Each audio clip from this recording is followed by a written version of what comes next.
The email arrived on a Tuesday morning. "Congratulations on your final payment," it read. I stared at my laptop screen, a strange mix of pride and exhaustion washing over me. After 3 years of aggressive payments, budget cuts, and countless overtime hours, I had finally paid off Alex's $80,000 debt. I smiled as I imagined his face when I showed him the confirmation that evening. I closed my laptop and checked my watch. I had just enough time to pick up his favorite wine and prepare a celebration dinner before he got home. As I gathered my purse and keys, my phone buzzed with a text from my sister. "Call me ASAP, it's about Alex." I never made it to the store that day. Instead, I learned that my husband of 8 years, the man whose debt I had just finished paying off, had been having an affair with his coworker for the past 6 months, and they were planning to move in together next week. What he didn't know was that karma had already set its wheels in motion, and I had front row seats to watch it unfold. I'd love to know which corner of the globe you're watching from. And if this story speaks to you, make sure to subscribe. Tomorrow's video is one you absolutely can't miss. Morgan Winters seemed like the perfect man when I met him at a charity gala in Chicago 7 years ago. Charismatic, ambitious, with a smile that made everyone in the room feel special. I was 28, working as a financial analyst at a mid-sized firm, cautious with money and career-focused. Morgan worked in architectural design, creating beautiful spaces with apparent, effortless creativity. "You're the most interesting person here," he told me that night, as we stood by the champagne fountain. "Everyone else is talking about donations and tax write-offs, but you're discussing sustainable investment in affordable housing." I blushed, unused to such focused attention. "It's just what I do for work." "It's passionate," he countered. "And passion is rare." We married 18 months later in a modest ceremony that still managed to look elegant, mostly due to Morgan's exquisite taste and design connections. Our wedding photos showed a radiant couple, Morgan in his tailored suit and me in a vintage-inspired dress, both of us beaming with the certainty that we had found our perfect match. What those photos didn't show was the conversation we'd had. 3 days before the wedding, when Morgan finally came clean about his financial situation. "I need to tell you something," he said, his voice uncharacteristically hesitant as we sat on our apartment balcony. "I have some debt." Some debt turned out to be $80,000, student loans from his architecture degree, credit cards he'd maxed out, launching his career, and a personal loan from a situation he seemed reluctant to explain fully. I was shocked, having been raised in a family where debt was considered almost shameful.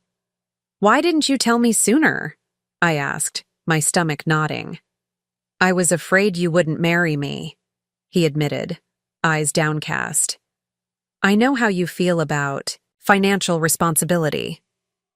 The irony was that if he'd told me earlier, I wouldn't have minded. We could have created a plan together. It was the concealment that hurt. The realization that he'd hidden something so significant until I was emotionally invested and wedding plans were finalized. But I loved him, and I believed in us. "We'll figure it out together," I promised, taking his hand. Morgan lifted my fingers to his lips. "This is why you're extraordinary, Eliza. You see solutions where others see problems." The first 2 years of marriage unfolded like a carefully curated Instagram feed. Beautiful on the surface, with careful filtering of reality. We bought a modest townhouse in a neighborhood Morgan declared was up and coming. I continued working at my firm, where I had recently been promoted to senior analyst.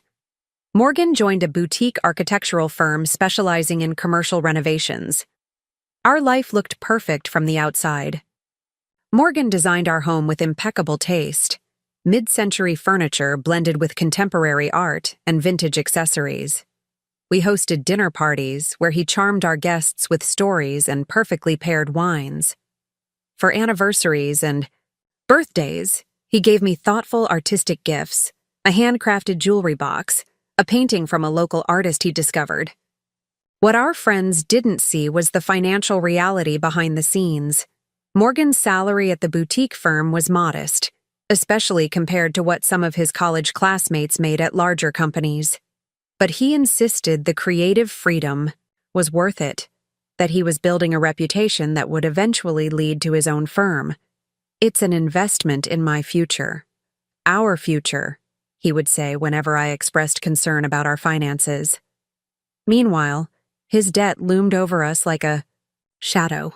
The minimum payments alone ate a significant portion of our monthly budget. Interest accumulated faster than we could pay it down. After 6 months of watching this cycle, I knew something had to change. "Let me handle the finances," I suggested, one night over dinner. "It's what I do professionally. I can create a structured payment plan." Morgan looked relieved.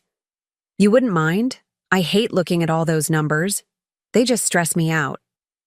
"I don't mind," I said, though part of me wondered why an architect, whose job involved precise measurements and budgets, claimed to be so intimidated by personal finance.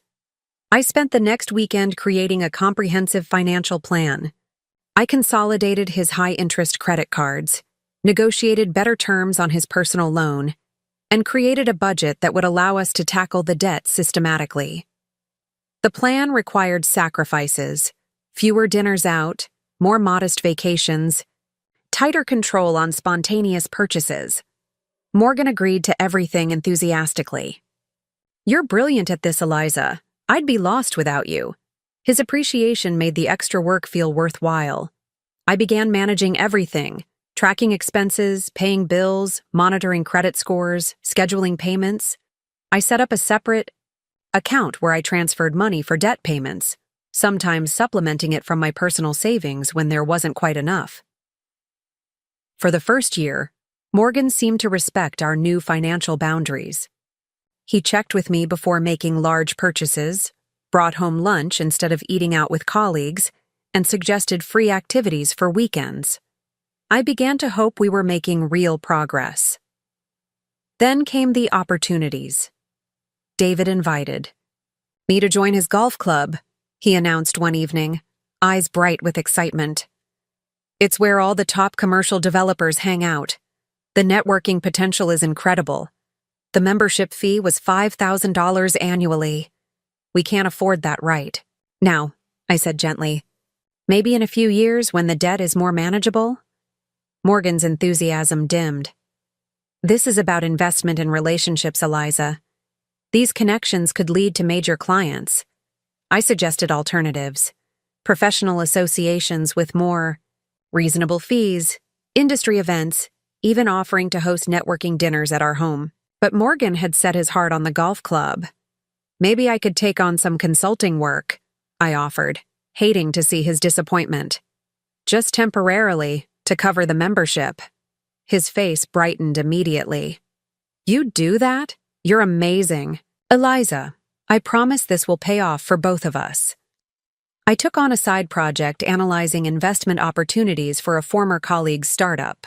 The extra 20 hours a week were exhausting on top of my full-time job, but Morgan's gratitude and his stories of promising connections made on the golf course made it seem worthwhile. 6 months later, it was a luxury watch. All the successful architects wear them. It's part of the image. Then a design conference in Barcelona. The European perspective is critical in today's global market. Each time, I found ways to make it work, picking up extra projects, cutting my own expenses, dipping into my pre-marriage savings. Throughout it all, Morgan was affectionate and appreciative. He brought me coffee in bed on Sunday mornings, left sweet notes in my laptop bag, and bragged about my financial acumen to our friends. When I expressed worry about our progress on the debt, he would massage my shoulders and remind me that his career was building steadily, that patience would be rewarded. "We're investing in our future," became his mantra, and I wanted to believe him.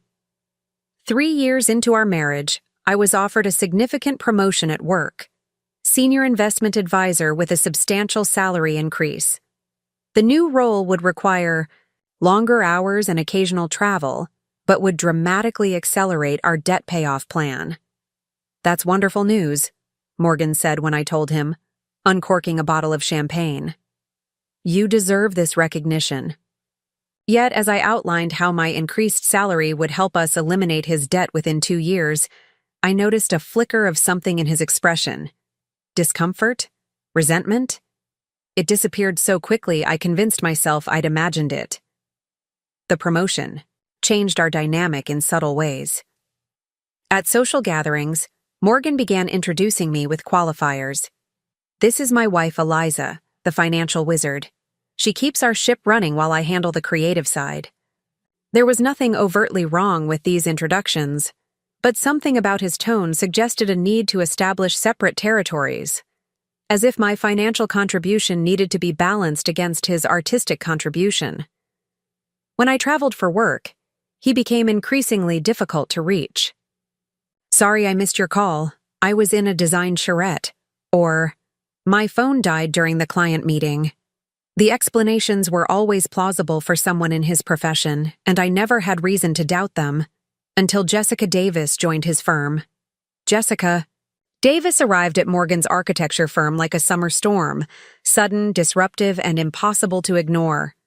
Morgan mentioned her casually over dinner one evening, describing her as the new project manager with an impressive portfolio from New York. He spoke with professional admiration, nothing more, and I thought little of it. Then her name began appearing with increasing frequency in his conversations. Jessica suggested this innovative approach to the lakefront project. "Jessica knows this amazing Vietnamese restaurant near the office. Jessica thinks we should pitch for the downtown renovation." I first met her at the firm's holiday party, a lavish affair at the Chicago Art Institute that Morgan insisted we attend despite our tight budget. "It's essential for networking," he explained, as I calculated how many extra hours I'd need to work to cover the new outfit he deemed necessary for the event. Jessica was striking, tall and confident with a sleek black bob and designer clothes that somehow looked effortlessly elegant rather than ostentatious. She greeted me with perfect professionalism, her handshake firm and her smile measured. "Morgan talks about you constantly," she said, though something in her tone suggested those conversations might not have been entirely flattering. "All good things, I hope," I replied with a lightness I didn't feel. "Of course," she said smoothly. "He's very proud of your financial expertise." Throughout the evening, I noticed how naturally Morgan and Jessica moved in the same circles, sharing inside jokes with colleagues and finishing each other's sentences when discussing projects. They operated as a unit, professionally symbiotic in a way that made me feel like an outsider looking in. "You two work well together," I observed on the drive home, careful to keep my tone neutral. "We're a good team," Morgan agreed easily. "Jessica understands my vision in a way that's rare in this industry. It's refreshing not to have to explain every creative decision." The comment stung more than it should have. There had been a time when Morgan eagerly shared his designs with me, sketching concepts on napkins at dinner and valuing my input. That intimate sharing had gradually faded, and I hadn't noticed its absence until now. Work consumed more of Morgan's time after Jessica's arrival. Late nights at the office became routine, often extending into dinners to discuss project details while they were fresh. Weekend charrettes, intensive design workshops, suddenly required his presence when previously he'd managed to complete such work during regular hours. I buried my unease beneath additional work hours, focusing on my own career advancement and our debt reduction plan. The promotion I'd received came with challenging new responsibilities that provided a convenient distraction from the growing distance in my marriage. By our 5th anniversary, I had managed to pay down nearly $40,000 of Morgan's original debt through careful financial management and by channeling a significant portion of my salary toward the payments.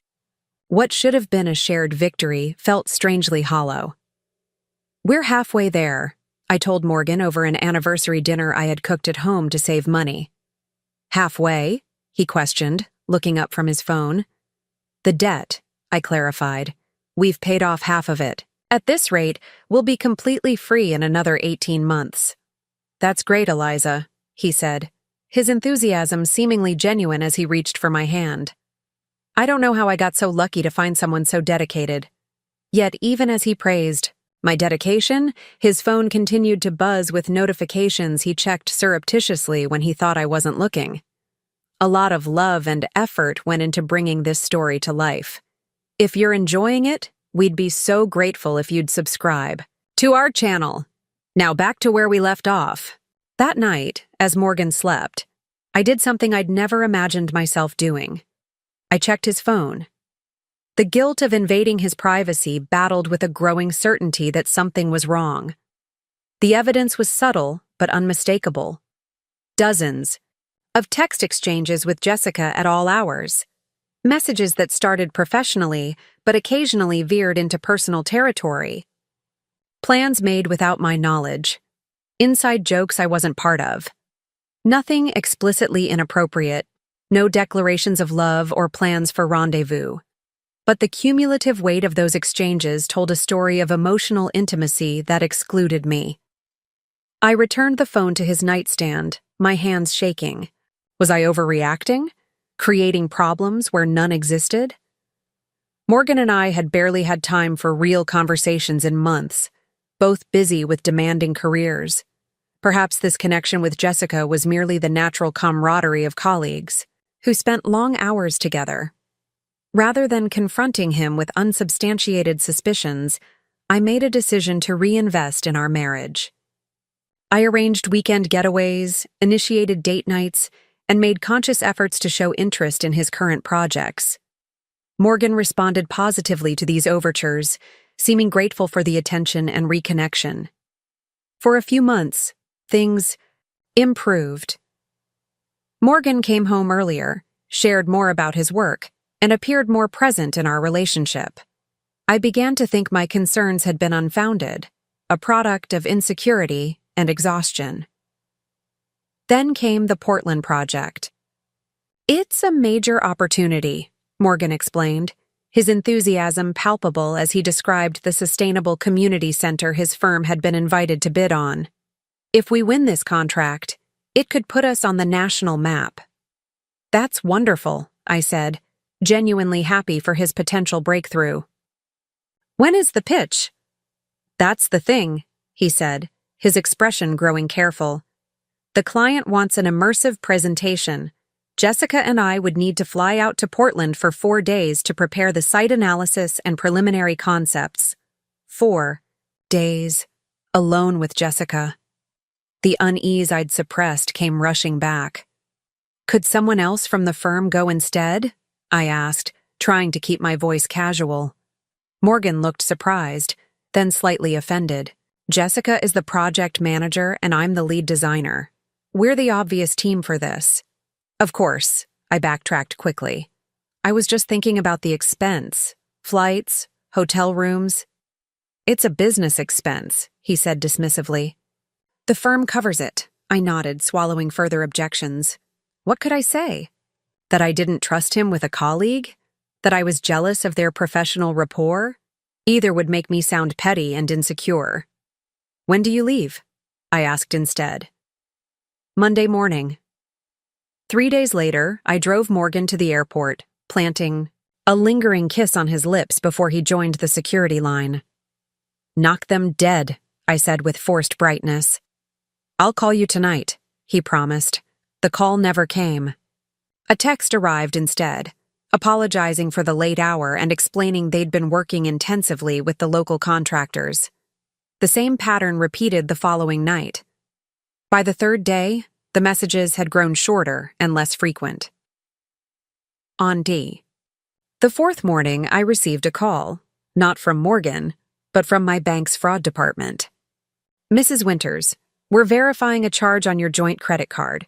There was a purchase at Elysium Jewelers in Portland for $4,200 yesterday. Is this authorized?" My mind raced. Morgan and I had agreed not to make purchases over $500 without discussing them first, a necessary boundary given our debt repayment plan. "Can you tell me what was purchased?" I asked, my mouth suddenly dry. The merchant category is fine jewelry, the representative replied. Given the amount, our system flagged it for verification. Thank you for checking, I said mechanically.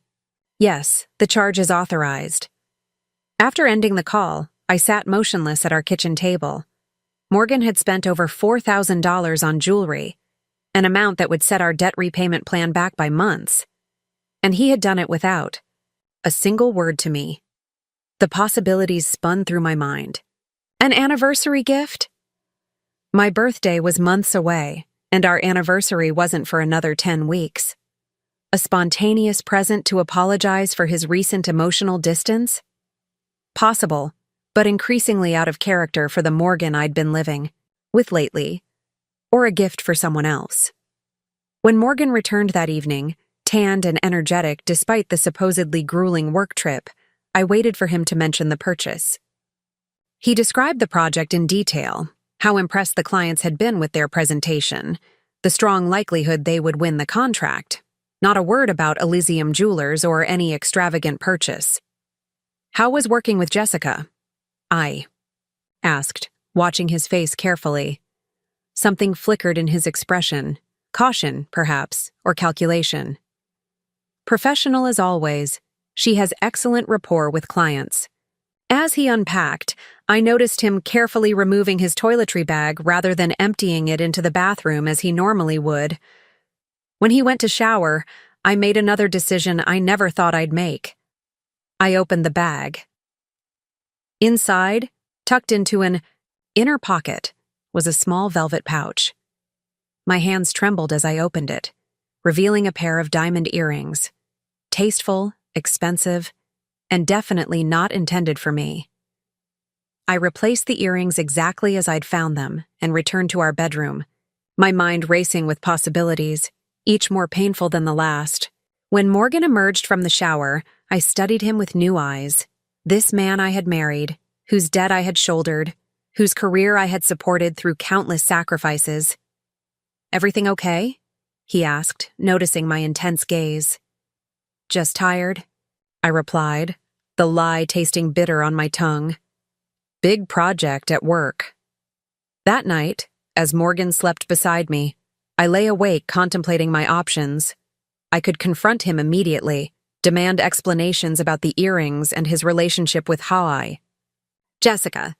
But my analytical mind, the same one that had created detailed debt repayment schedules and investment strategies, knew that emotional confrontations rarely yield complete truths. Instead, I decided to gather information methodically, just as I would for a complex financial analysis at work. If my suspicions were unfounded, I could put them to rest without damaging our marriage with accusations. And if they weren't, I needed to be prepared. The next morning, I called my sister Diana, the only person I trusted completely.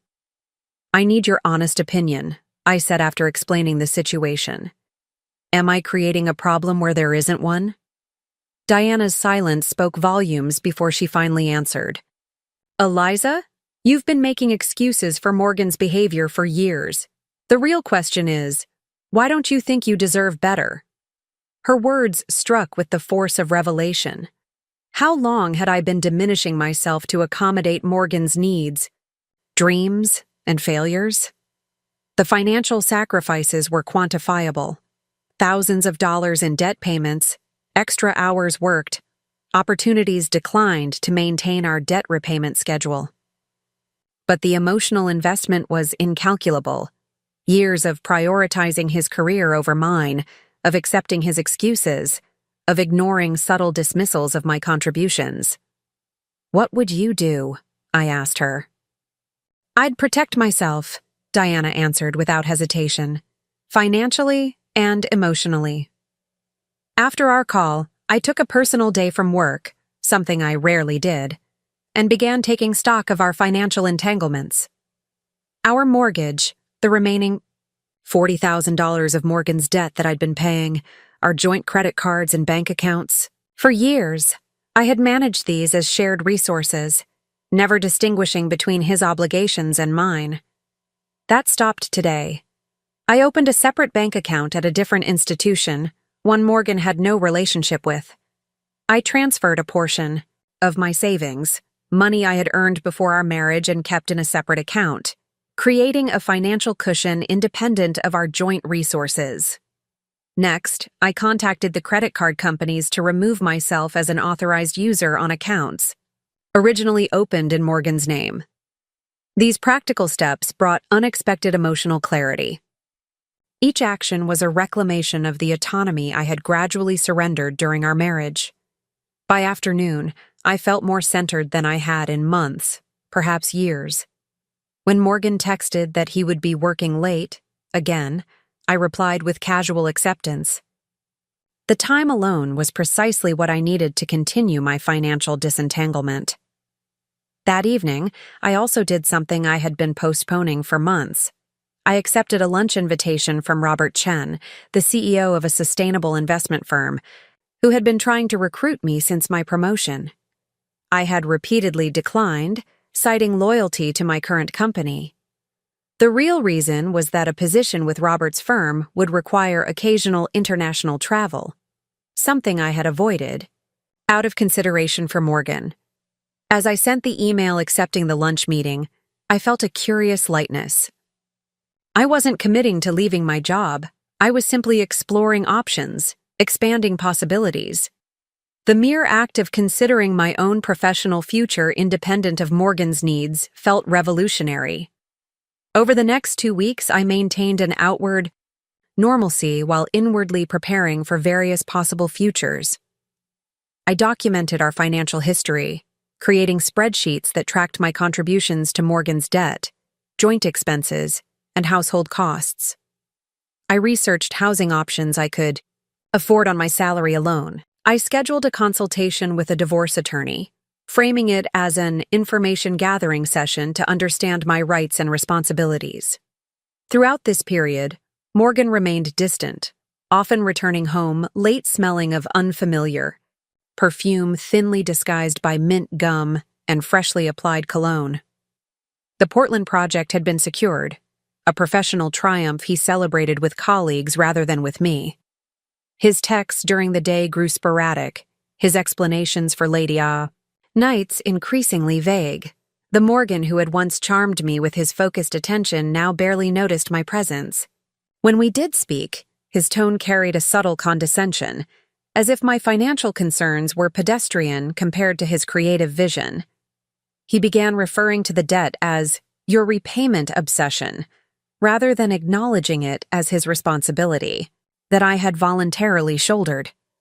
You could ease up on the payment schedule, he suggested one rare evening when we were both home for dinner.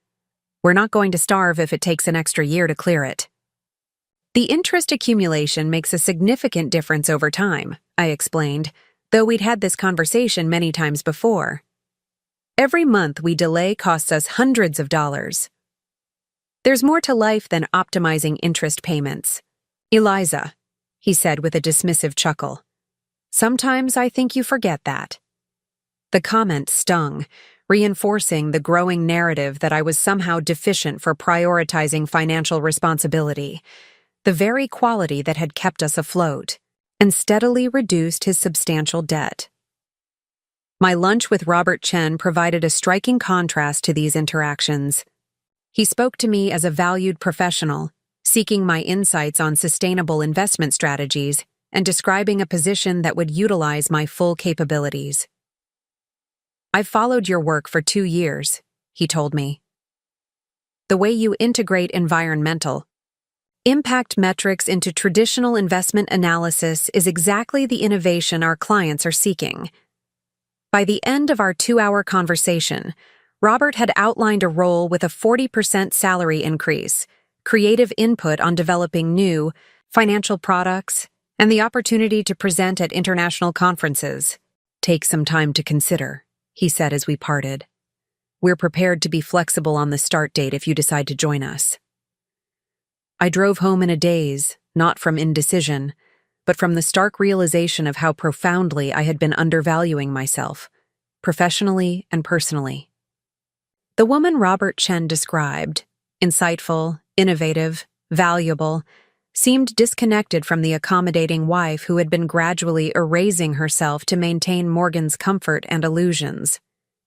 That evening, as if the universe were determined to crystallize my awakening, I overheard a phone conversation that removed any remaining doubt about Morgan's fidelity.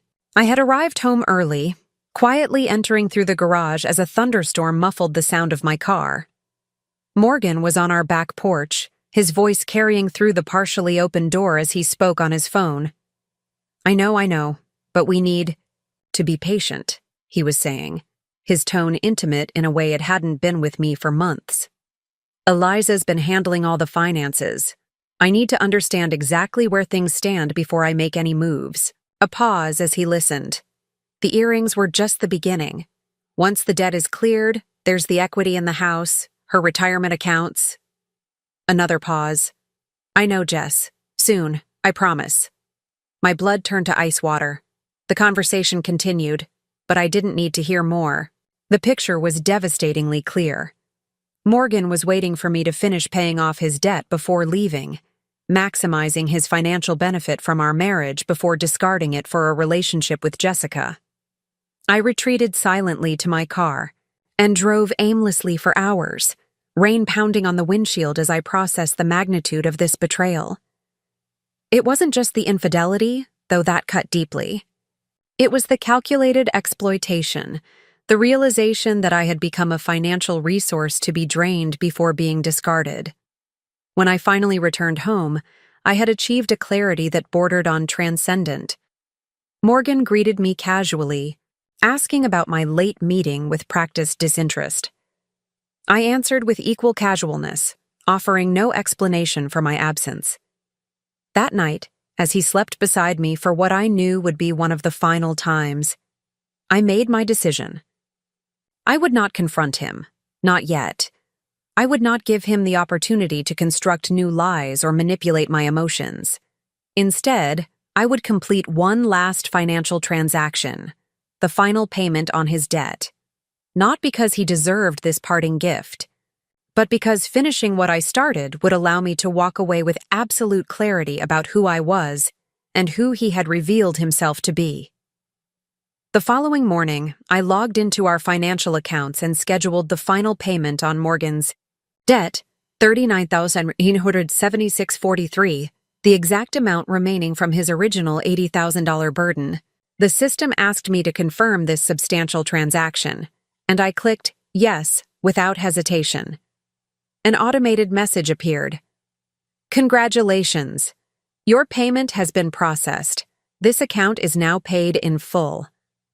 I took a screenshot of the confirmation, a digital record of a commitment fulfilled. Then I forwarded it to my personal email, evidence I might need later. This wasn't just a financial transaction, it was the conclusion of a chapter in my life. With Morgan's debt cleared, I turned my focus to implementing the plan I had developed over the past 2 weeks. The first step was securing my future employment. I called Robert Chen and accepted his offer at the sustainable investment firm, negotiating a start date 4 weeks out. This timeline would give me precisely enough space to execute the remaining elements of my strategy. "We're delighted you're joining us, Eliza," Robert said. "I'll have HR send over the formal offer letter today." Next, I contacted the real estate agent I'd met with during my information gathering phase. Andrea specialized in temporary housing for professionals in transition, her diplomatic way of describing her niche helping people through divorces. "The furnished condo on Lakeshore Drive is still available," she confirmed.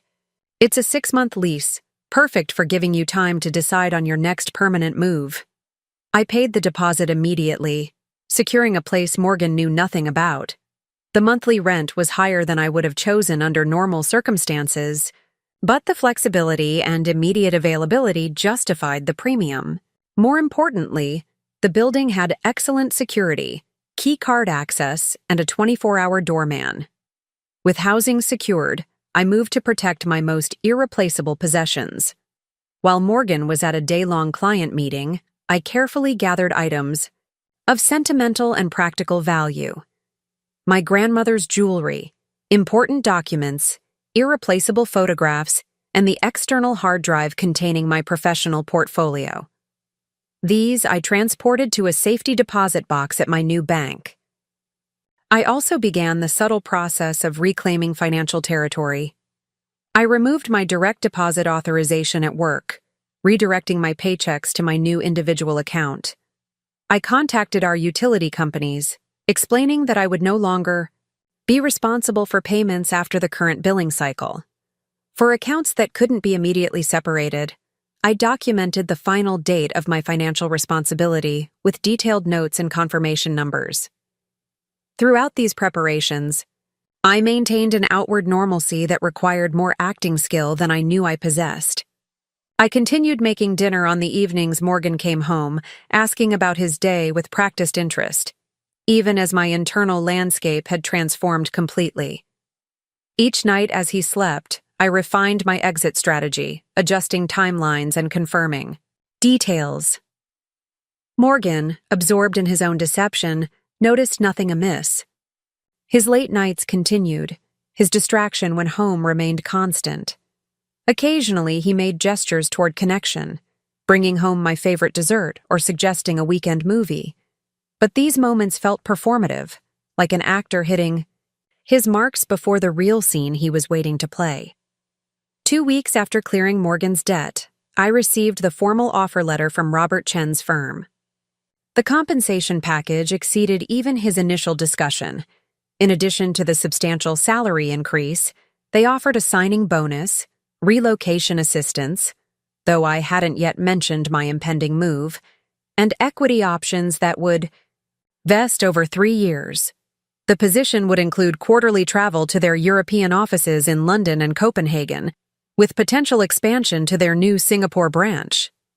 I signed the contract immediately, scanning and emailing it back within hours. Something about making this commitment felt like throwing a rope across a chasm, securing my connection to a future professional identity unconstrained by Morgan's needs and expectations. That evening, Morgan arrived home early for the first time in weeks, carrying takeout from my favorite Thai restaurant and a bottle of champagne. "Let's celebrate," he announced, his smile wider than I'd seen in months. "What are we celebrating?" I asked, careful to keep my tone neutral. "The Portland project just got expanded. The client wants us to design 2 additional buildings on the campus."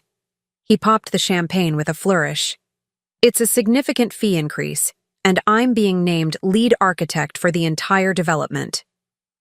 "Congratulations," I said, accepting the glass he offered. "That's a major achievement." Morgan raised his glass in a toast. "To new beginnings and expanded horizons." The irony of his words wasn't lost on me. We were indeed both headed toward new beginnings, though not the shared future his toast implied.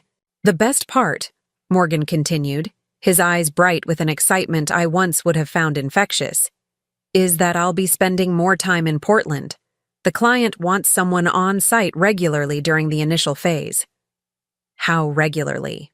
I asked, though I already suspected the answer. "At least 3 days a week for the next few months." He took a long sip of champagne. "Jessica will handle things here while I'm gone." I nodded, as if considering the logistics of this arrangement rather than recognizing it for what it was. The perfect cover for their relationship to advance while maintaining appearances. "That's quite a commute," I observed. "Actually," Morgan said, his tone deliberately casual, "I've been thinking it might make sense to get a small place there, just for these few months. More cost-effective than hotels, and the firm would cover most of it." The pieces were falling into place exactly as I had suspected. The Portland apartment would be their sanctuary, a space away from watchful colleagues and inconvenient spouses. Jessica would undoubtedly be a frequent visitor, those diamond earrings sparkling under northwest skies. "Seems sensible," I replied, maintaining my composure despite the anger simmering beneath. "When would this start?" 2 weeks, Morgan said, looking relieved at my apparent acceptance. "We're still working out the details." 2 weeks. The timing was almost poetic in its perfection. My own plans were set to culminate in exactly 10 days. As we ate dinner, Morgan became uncharacteristically attentive, asking about my work and future goals with an interest he hadn't shown in months. The performance was so convincing that for a brief, disorienting moment, I found myself responding genuinely, sharing thoughts about sustainable investment trends I found exciting. "You've always been brilliant at the financial stuff," he said, reaching for my hand across the table. "I couldn't have managed any of this without you." The statement, intended as a compliment, crystallized everything wrong with our relationship. To Morgan, my financial stuff wasn't a career worthy of respect or a skill deserving admiration. It was a support service that enabled his ambitions. I wasn't a partner, I was infrastructure. I extracted my hand gently, using the excuse of reaching for my water glass. "It's what I do," I said simply. Later that night, Morgan initiated physical intimacy for the first time in weeks. I found myself faced with an unexpected ethical dilemma. Refusing would signal a change in our dynamic that might alert him to my plans. Accepting felt like a betrayal of myself. I chose a middle path, responding with just enough engagement to avoid suspicion while maintaining an emotional distance that protected my dignity. Afterward, as Morgan drifted to sleep with the satisfied expression of someone whose world was unfolding according to plan, I slipped from the bed and went to the guest bathroom. Under the harsh fluorescent light, I studied my reflection, searching for traces of the woman who had once believed so completely in the partnership we were building together. She was gone, replaced by someone with clearer eyes and a stronger spine. The transformation wasn't just about discovering Morgan's betrayal. It was about recognizing how completely I had subordinated my own worth to accommodate his vision of our life together. As I returned to our bedroom, my phone vibrated with an email notification. It was from the property manager of my new condo, confirming that the keys would be available for pickup in 7 days. Morgan stirred slightly at the sound, but didn't wake. I silenced my phone and placed it face down on the nightstand. 7 more days of careful pretense, of strategic preparation. Then I would execute the final phase of my plan, not with dramatic confrontation or emotional ultimatums, but with the same methodical precision with which I had managed our finances and paid down his debt. Morgan had underestimated me in every possible way. Soon he would understand exactly how profound that miscalculation had been. The week before my planned departure unfolded with surreal precision. Morgan, energized by his Portland project and what he believed was his imminent freedom, became almost giddy, staying home more often, initiating conversations about future plans, even suggesting a weekend getaway, to reconnect before the Portland. Commuting begins. "I've missed us," he said one evening, his sincerity so convincing that for a fleeting moment, I questioned my certainty about his betrayal. "With the debt finally behind us, I feel like we can start fresh." I smiled and agreed, the words tasting like ash in my mouth. There was a particular cruelty in his performance, this pantomime of recommitment precisely when he planned to leave, this pretense of valuing what he had already discarded. Each day, I continued my methodical preparations. I scheduled a mail, forwarding service to my new address. I digitized important documents and secured them in encrypted cloud storage. I gradually relocated clothing and personal items Morgan rarely noticed, taking them to my new condo in small batches that wouldn't be missed from our shared closets. I also documented our financial history with almost obsessive thoroughness, not just the debt payments, but every transfer from my personal savings to cover joint expenses, every bonus allocated to our mortgage rather than my retirement, every financial sacrifice I had made while Morgan maintained his carefully curated image of success. This accounting wasn't merely practical preparation for potential legal proceedings. It was an exercise in reclaiming my narrative. For years, Morgan had minimized my financial contributions while maximizing his creative ones. This documentation was evidence, to courts perhaps, but more importantly to myself, of the true economic balance of our partnership. 5 days before my departure, an unexpected complication arose. Morgan announced over breakfast that his parents planned to visit the following weekend, the exact time I had scheduled my move. "They want to see us before I start the Portland commute," he explained. "Mom mentioned something about helping us prepare freezer meals to make things easier while I'm away." The irony was almost too perfect. His parents would arrive expecting to help maintain our home in their son's absence, only to find that home irreparably fractured. I had always liked Morgan's parents, who had treated me with genuine warmth. The thought of them becoming collateral damage in our marital collapse filled me with regret. "Maybe they should postpone," I suggested carefully. "Give you time to settle into your new routine first." Morgan frowned. "They've already booked flights. Besides, Mom's really excited about the Portland project. She's been telling everyone her son is designing a major sustainable development." Of course she had. Morgan's mother had always been his most dedicated publicist, transforming his every professional step into a triumph worthy of celebration. I wondered briefly how she would frame our divorce to her bridge club. An unfortunate casualty of her son's brilliance, perhaps, or the failure of a wife who couldn't match his creative vision. "I'll make sure the guest room is ready," I said, knowing I would be gone before they arrived. That evening, I contacted my sister Diana, the only person who knew the full extent of my plans. "I need a favor," I explained. "Can you come help me? Move on Saturday? I've hired movers for the furniture, but I could use moral support for the personal items." "Absolutely," she replied without hesitation. "What time should I be there?" We arranged for her to arrive at 9:00 a.m., when Morgan would be at his standing breakfast meeting with a contractor who specialized in sustainable materials. The movers would come at 9:30, giving us a 3-hour window before Morgan typically returned home. With Diana's help secured, I turned to the final piece of my exit strategy, the letter I would leave for Morgan.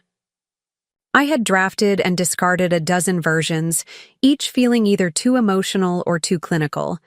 The challenge was finding language that maintained my dignity while ensuring he understood the finality of my decision. After several more attempts, I produced a version that felt right. "Morgan, by the time you read this, I will have moved out and begun divorce proceedings. I have paid off your debt in full, as promised. That commitment is now complete, as is our marriage. I know about the affair with Jessica. I know about the diamond earrings. Most importantly, I know about your plan to wait until the debt was cleared before leaving. I heard your conversation on the porch 2 weeks ago. I've accepted a new position with Chen Sustainable Investments, effective immediately. I've removed myself from our joint accounts and utility bills as of today. I've taken only what is indisputably mine, though further property division will be addressed through legal channels. Please direct any communication to my attorney, whose contact information is attached. She is instructed not to discuss reconciliation or mediation, as my decision is final. I deserve better than to be used and discarded. So did our marriage." Eliza, I sealed the letter in an envelope and placed it in my desk drawer, where it would remain until Saturday morning. The words felt both insufficient and excessive for ending 8 years of shared life. But perhaps no communication could adequately capture the complex reality of a relationship's demise. 4 days before my departure, another unexpected development occurred. Jessica Davis appeared at our home. I was working remotely that day, preparing transition documents for my current position, when the doorbell rang shortly after noon. Opening the door, I found Jessica standing on our porch, her expression shifting from expectation to surprise when she saw me. "Eliza," she said, recovering quickly. "I thought Morgan would be home for lunch today." "He had a client meeting," I replied, maintaining a neutral tone despite the adrenaline suddenly coursing through my body. "He didn't mention you'd be stopping by." Jessica hesitated, clearly calculating her response. We have some Portland materials to review. He must have forgotten. I studied her with new clarity. Her perfectly tailored blazer, the subtle diamond studs in her ears, not the extravagant pair Morgan had purchased, but elegant nonetheless. The confident posture of someone accustomed to navigating complex situations. "Would you like to come in and wait?" I asked, surprising myself with the invitation. "I'm working from home, but I can make coffee." Something like wariness flickered across her features before she nodded. If it's not an imposition, the meeting shouldn't run much longer. I led her to our living room, offering a seat on the sofa while I went to prepare coffee. As I measured beans and heated water, I considered the strange tableau we created, the wife and the mistress, engaging in domestic pleasantries while both knew, though Jessica didn't know I knew, that they were competing players in Morgan's elaborate deception. Returning with 2 mugs, I found Jessica examining the architectural books on our coffee table, many of which I had given Morgan as gifts over the years, researching obscure titles he coveted but wouldn't purchase for himself. "Morgan has excellent taste," she commented, accepting the coffee I offered. "In some things," I agreed, the double meaning clear to me if not to her. We sat in uncomfortable silence for a moment before Jessica attempted conversation. Morgan mentioned, "You work in finance?" "Investment analysis," I clarified. "Specifically sustainable development portfolios." Interest flickered in her eyes. Genuine, not polite. "That's a growing sector. Are you seeing significant returns compared to traditional investments?" The question launched a surprisingly engaging discussion about environmental impact bonds and green infrastructure financing. Jessica was clearly knowledgeable, asking insightful questions about risk assessment models and regulatory considerations. "The Portland project actually incorporates some innovative financing," she explained, professional enthusiasm momentarily overriding her awkward position in my living room. "We're utilizing carbon offset credits to subsidize the green roof systems. For 20 minutes, we talked as colleagues might, the personal entanglement temporarily superseded by shared professional interests. It was a disorienting experience, finding intellectual common ground with the woman who had participated in betraying me. As our conversation reached a natural pause, I found myself asking the question that had lingered since discovering the affair. "Does it bother you that he's married?" Jessica's composure faltered, coffee mug freezing halfway to her lips. "I'm not sure what you're implying." "I think you are," I said quietly. "I know about you and Morgan. I know about the Portland plans." She set her mug down carefully, studying me with a new calculation. "Morgan said your marriage was effectively over, that you were together in name only, focused entirely on your financial concerns rather than emotional connection. The familiar narrative, casting me as the cold, money-obsessed wife to justify his pursuit of passion elsewhere, stung despite my preparation for exactly this revision of our history. An interesting perspective, I replied, maintaining my composure. Especially given that I've spent the last 3 years paying off his $80,000 debt. That doesn't strike me as the action of someone emotionally disconnected from their partner." Jessica's surprise was evident. Morgan had clearly neglected to mention this particular detail in his reimagining of our marriage. $80,000? He said the debt was from joint expenses, home renovations. I laughed, the sound sharp and humorless. The debt existed before we married. Student loans, credit cards, personal loans from a gambling phase he'd rather forget. I paid the final installment last month.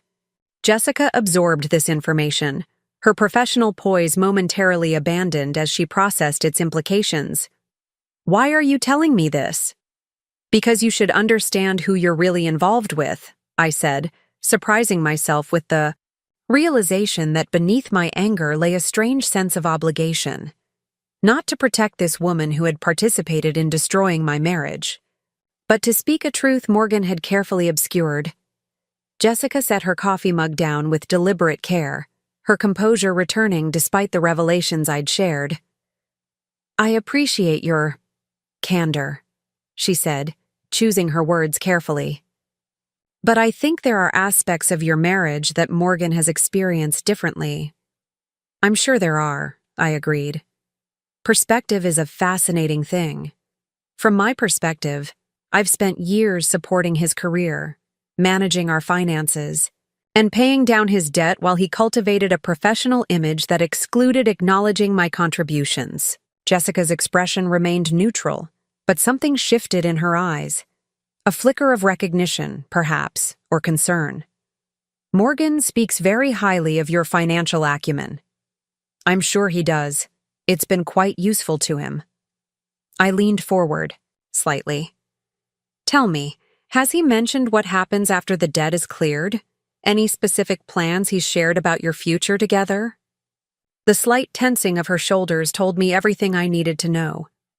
Morgan had indeed outlined a future with Jessica, likely the same idyllic vision he had once painted for me, complete with professional collaboration, creative synergy, and life unburdened by financial constraints. "Our professional relationship is evolving," she said diplomatically. "The Portland project presents opportunities for both of us." "I'm sure it does," I replied, "just as our marriage presented opportunities for Morgan. The question is whether you'll find yourself making the same investments I did, with similar returns." Before Jessica could respond, we heard the sound of a key in the front door. Morgan entered, his expression freezing when he saw us together in the living room. "Jessica," he said, his tone conveying surprise and something close to alarm. I thought, "We were meeting at the office." "I had the impression we were meeting here," she replied, a new coolness in her voice as she gathered her portfolio. "Eliza has been kind enough to keep me company while I waited." Morgan's eyes darted between us, clearly trying to assess what might have been discussed. "We should get going," he said to Jessica. "The client call is in 30 minutes. "Actually," Jessica replied, "I think I'll head back to the office alone. I need to review some figures before the call." She turned to me with perfect professionalism. "Thank you for the coffee, Eliza. Our conversation was illuminating." She left without waiting for Morgan, her quick footsteps on the porch steps, followed by the sharp sound of her car door closing. Morgan remained standing in our living room, an uncharacteristic uncertainty in his posture. "What did you talk about?" he finally asked. "Investment strategies for sustainable development," I replied truthfully, though incompletely. Jessica is quite knowledgeable about green financing models. Relief visibly washed over him. "She's brilliant professionally," he agreed, relaxing. Slightly. "The Portland client specifically requested her involvement." "I'm sure they did," I said mildly, rising to take our coffee mugs to the kitchen. "Don't you have a client call to prepare for?" Morgan hesitated, clearly torn between pursuing the conversation to ensure damage control and maintaining the pretense that Jessica's visit had been purely professional. "Right," he said finally. "I should get back to the office." "Have a productive afternoon," I called after him, the normalcy of the exchange almost comical given the seismic shifts occurring beneath our marital surface. After Morgan left, I sat at our kitchen table, processing the unexpected encounter. Meeting Jessica had clarified something important. She wasn't a villain in this story, merely another player Morgan had drawn into his carefully constructed narrative. The real issue wasn't her involvement with my husband. It was Morgan's fundamental pattern of using others to advance his own interests while minimizing his obligations. The confrontation, though unplanned, had strengthened my resolve. Seeing Morgan's panic at finding Jessica and me together, his immediate concern about what truths might have been revealed, confirmed that my decision to leave was not just justified, but necessary. I returned to my work, finalizing transition, documents for my current position, and responding to emails from Robert Chen about projects I would be handling in my new role. The ordinary professional tasks felt grounding amid the emotional turbulence of preparing to dismantle my marriage. That evening, Morgan came home with takeout from an expensive Italian restaurant and a bouquet of peonies, my favorite flowers, though he had needed to check my Pinterest board to remember this detail, a fact I discovered when his search history appeared on our shared iPad. "Peace offering," he said with a charm that once would have melted my reservations. "I'm sorry about the mix-up with Jessica today. I should have mentioned she might stop by." I accepted the flowers with appropriate gratitude, placing them in a vase while Morgan served the pasta. Throughout dinner, he was attentive and engaging, asking about my day with apparent interest and sharing amusing anecdotes about a client meeting. Had I not overheard his conversation with Jessica on the porch, had I not seen the diamond earrings, I might have been swayed by this performance of reconnection. "I've been thinking about us," he said as we finished our meal. "With the debt finally cleared and the Portland project secured, we could take that trip to Spain you've always wanted. Maybe in the fall, when the first phase of construction is complete." The suggestion, planning future travels when he intended to leave within weeks, demonstrated either profound cognitive dissonance or exceptional comfort with deception. Perhaps both. "That's an appealing thought," I replied, non-committal. "We've been through a rough patch," Morgan continued, reaching for my hand across the table. "The stress of the debt, both of us focusing so much on work, but we've turned a corner now." I allowed him to hold my hand, studying his earnest expression with clinical detachment. The man I had married was an excellent architect, but an even more skilled illusionist, creating believable facades that obscured structural realities. "I appreciate you saying that," I said carefully. "It's been a challenging period." Morgan squeezed my hand, his smile warming. "But we've made it through. That's what matters." For a moment, I wondered what motivated this renewed attention, whether it was simply maintaining appearances until his planned departure, or if my unexpected meeting with Jessica had triggered some competitive instinct to secure his position with both women. Perhaps it was even simpler. Morgan needed my continued financial management until he established his new life in Portland. Whatever the motivation, the performance continued through the evening. Morgan suggested watching a documentary series I'd mentioned wanting to see. He massaged my shoulders while we sat on the couch. He asked thoughtful questions about my career aspirations, listening with apparent attention to my responses. By the time we went to bed, I felt as though I had spent the evening with a skillful actor playing the role of devoted husband, every gesture correct, every line delivered with convincing sincerity. Yet the entire production was hollow at its core. 2 days before my planned departure, I received an unexpected call from Vanessa Miller, a colleague at my current firm who had become a friend over the years. "I'm not sure if I should be telling you this," she began hesitantly, "but Morgan came by the office today asking about your recent projects and client relationships." I frowned, puzzled by this information. "Why would he do that?" "He said he was planning a career celebration surprise for you," Vanessa explained. "But something felt off about it. He was particularly interested in the Chen Sustainable account, asked if you were the primary contact, whether you'd mentioned any recent meetings with them." My blood ran cold as I processed the implications. Morgan must have seen something, and email notification, perhaps, or noted my lunch meeting with Robert Chen on our shared digital calendar. He was investigating my professional moves, specifically any connection to the firm where I had accepted a new position. "Did you tell him anything?" I asked, keeping my voice calm. "Just that client relationships are confidential," Vanessa replied. "I said I couldn't discuss specific accounts without your permission." He seemed frustrated but didn't push it. "Thank you for letting me know," I said. "I appreciate your discretion." After ending the call, I immediately checked my computer security. Had Morgan accessed my email, reviewed my browser history? I couldn't be certain, but the timing of his renewed attentiveness at home and his inquiries at my office suggested he suspected something was changing. I spent the evening accelerating my preparations, moving more essential items to my new condo and ensuring all important documents were secured. If Morgan was investigating, my window for a clean departure might be narrowing. The next morning, my final full day in our shared home, Morgan announced he needed to work late. "Major client presentation tomorrow," he explained over breakfast. "The team will probably be at the office until midnight finalizing the materials." "Good luck with it," I replied, relieved by his planned absence. This would give me additional time to complete my preparations without maintaining the exhausting pretense of normalcy.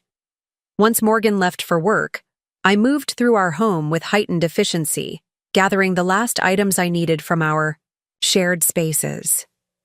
Photo albums my mother had created, kitchen equipment I had brought from my pre-marriage apartment, books that held personal significance.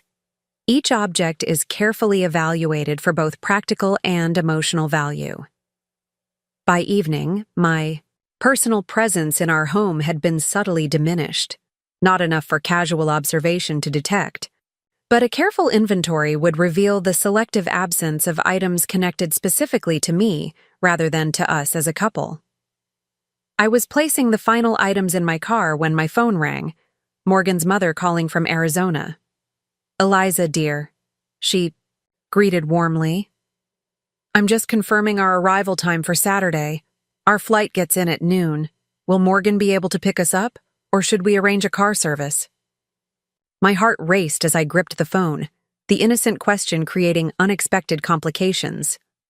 Morgan's parents had always been kind to me, treating me with a warmth that sometimes felt more genuine than their son's affection.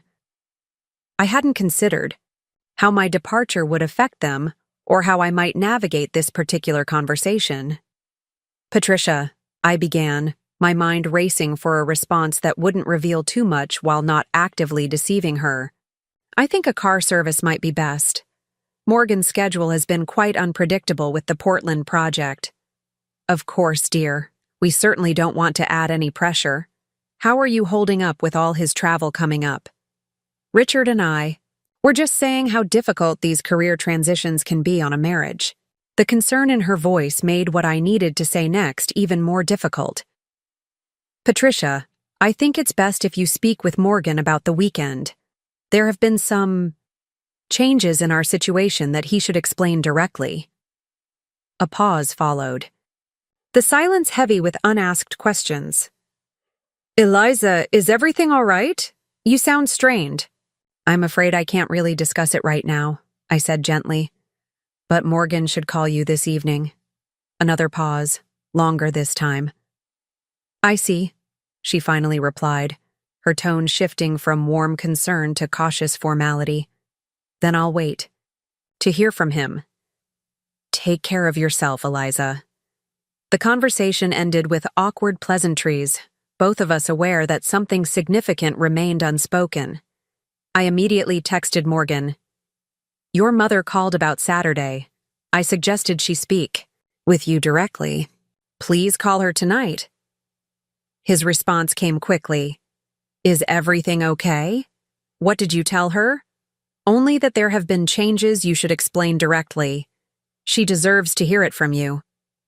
I didn't specify what it was, but Morgan's next text suggested he had drawn his own conclusions. "We need to talk when I get home. Don't make any decisions until we've spoken." The message confirmed my suspicions. Morgan had discovered something about my plans, whether through investigating my work connections or perhaps noticing subtle changes in our home. The timeline had compressed. I needed to accelerate my departure. I called Diana immediately. "Can you come over now instead of tomorrow morning?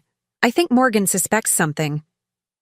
"I'll be there in 30 minutes, she replied without hesitation. "Should I bring help?"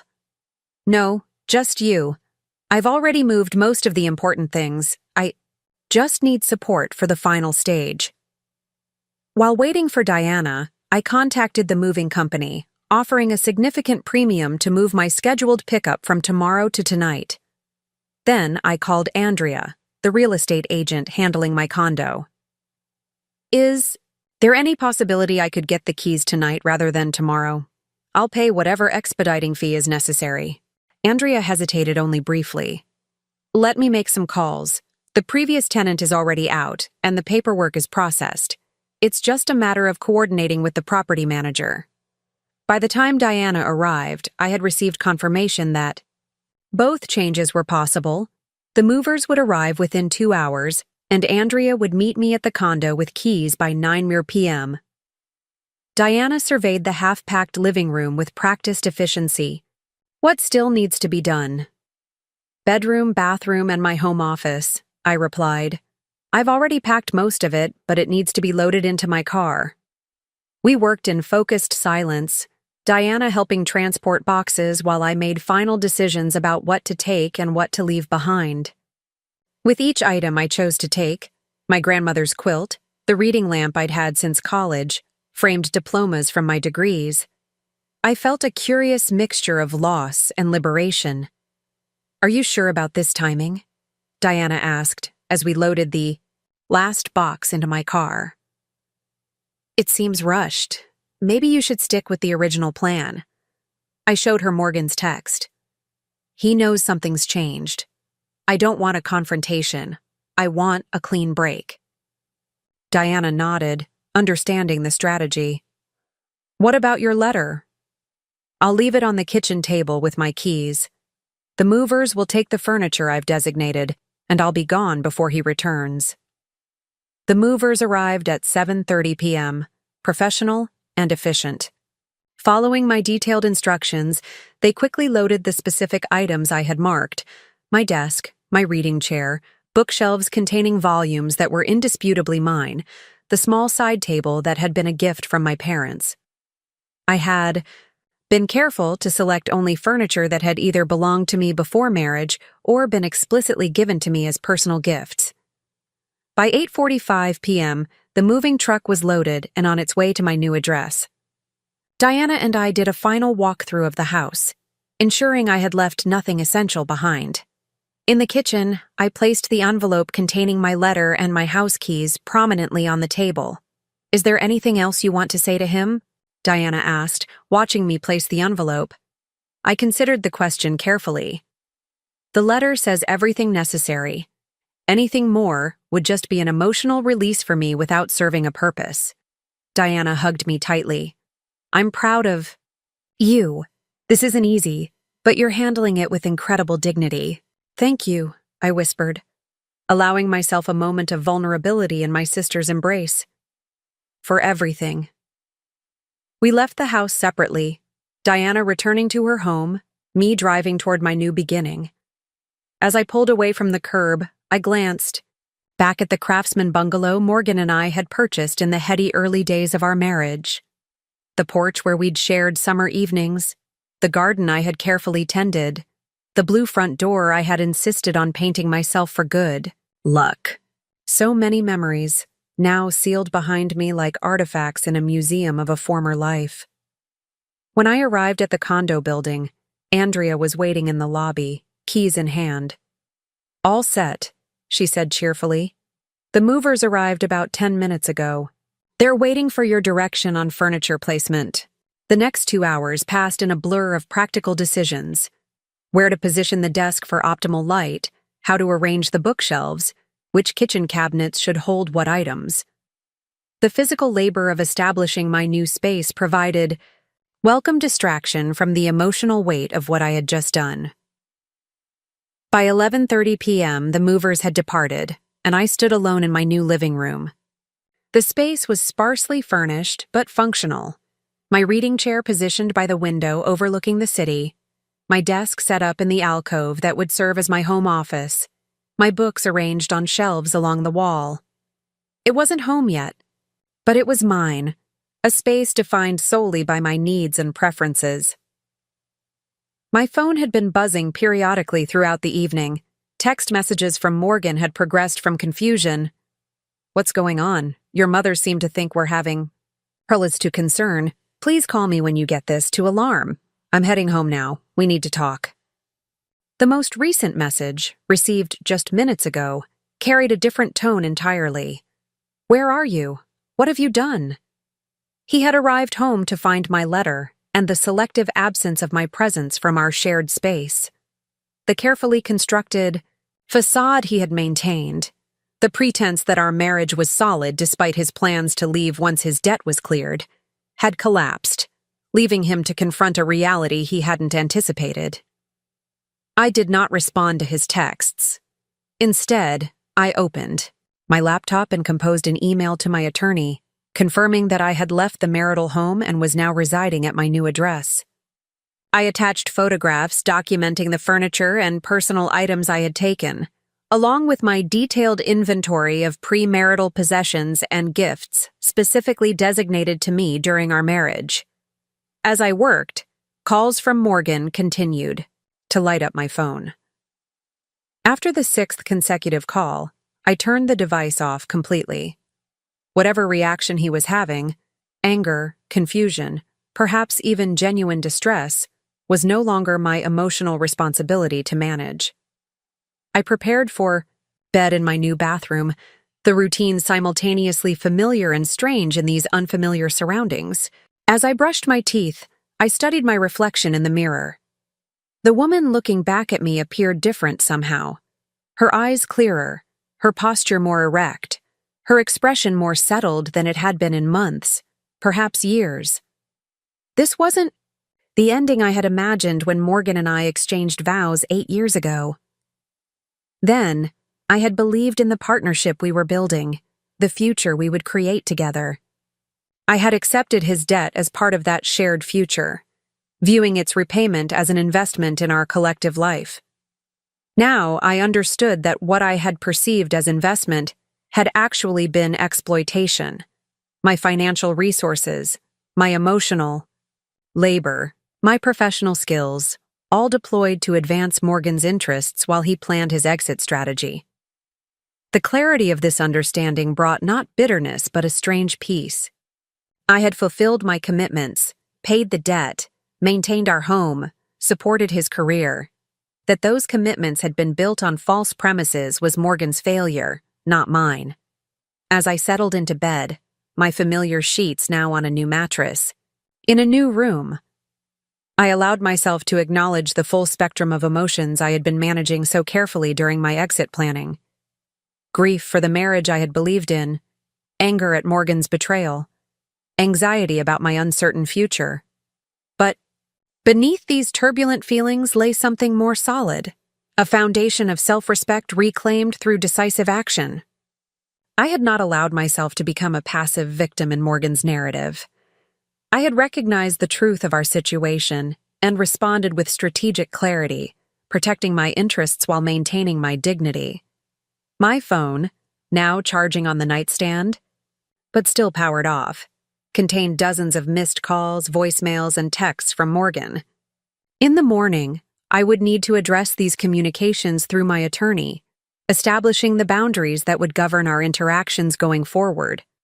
But tonight, in this quiet space that belonged only to me, I allowed myself to simply be present with my new reality.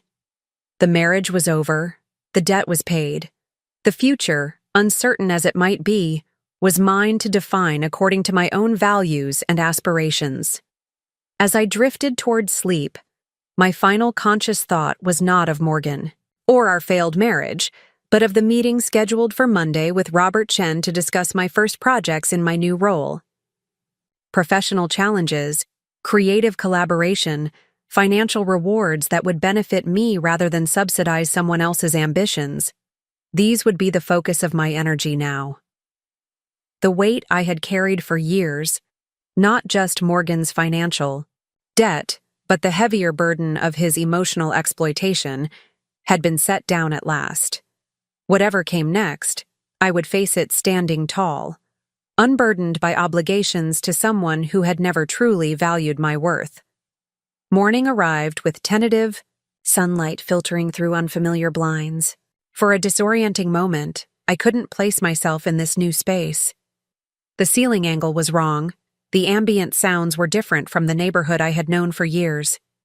Then memory rushed back, bringing with it the full awareness of what I had done the night before. I had left my husband. I had walked away from 8 years of marriage. I had upended my entire life. Yet instead of panic or regret, I felt a surprising calm. The steadiness of someone who had finally aligned their actions with their truth. I rose and made coffee in my new kitchen, the routine both strange and comforting in these unfamiliar surroundings. Only after finishing my first cup did I power on my phone, bracing myself for the inevitable deluge. 27 missed calls, 43 text messages, 9 voicemails. All from Morgan, all in escalating states of confusion, anger, and disbelief. The most recent text, sent at 3:17 a.m., read simply, "This isn't over. We need to talk. I'm coming to your office Monday morning." I forwarded the message to my attorney, Sharon Winters, adding, "Morgan is threatening to appear at my workplace. Please advise." Her response came within minutes despite the early weekend hour. "I'll contact him directly with cease and desist. Have you notified your workplace security about potential disruption?" I hadn't considered this aspect of the situation, that Morgan might create a scene at my office, potentially damaging my professional reputation. The realization was jarring but clarifying. Even now, my first instinct had been to manage Morgan's emotions, to absorb the impact of his reactions rather than protecting my own interests. "We'll do so immediately," I replied to Sharon, then composed an email to our office facilities manager explaining that I was going through a divorce and my estranged husband might attempt to confront me at work. The message was factual and professional, without emotional details, requesting simply that reception be notified not to allow Morgan past the security desk. With these protective measures in place, I turned my attention to the voicemails. Most contained variations on the same themes: initial confusion, "What's going on? Where are you?" Followed by anger. "You can't just leave like this. This is insane." Progressing to bargaining. "Whatever you think is happening, we can work it out. Just come home so we can talk." And finally, in the messages from the early morning hours, a cold calculation I recognized all too well. "You've made a serious mistake, Eliza," his voice said in the final message, recorded at 4:26 a.m. "You have no proof of anything you've alleged in your letter. Taking furniture from our home could be considered theft. And as for your claim about paying my debt, those were marital obligations you voluntarily contributed to. I've already spoken with an attorney who confirms this perspective. If you want to avoid an ugly legal battle, call me by noon to discuss your return." The thinly veiled threats were so characteristic of Morgan's approach to conflict, the immediate attempt to reframe the narrative, to position himself as the reasonable party while casting me as irrational and legally vulnerable. 6 months ago, such tactics might have worked, might have sent me into a spiral of self-doubt and conciliation.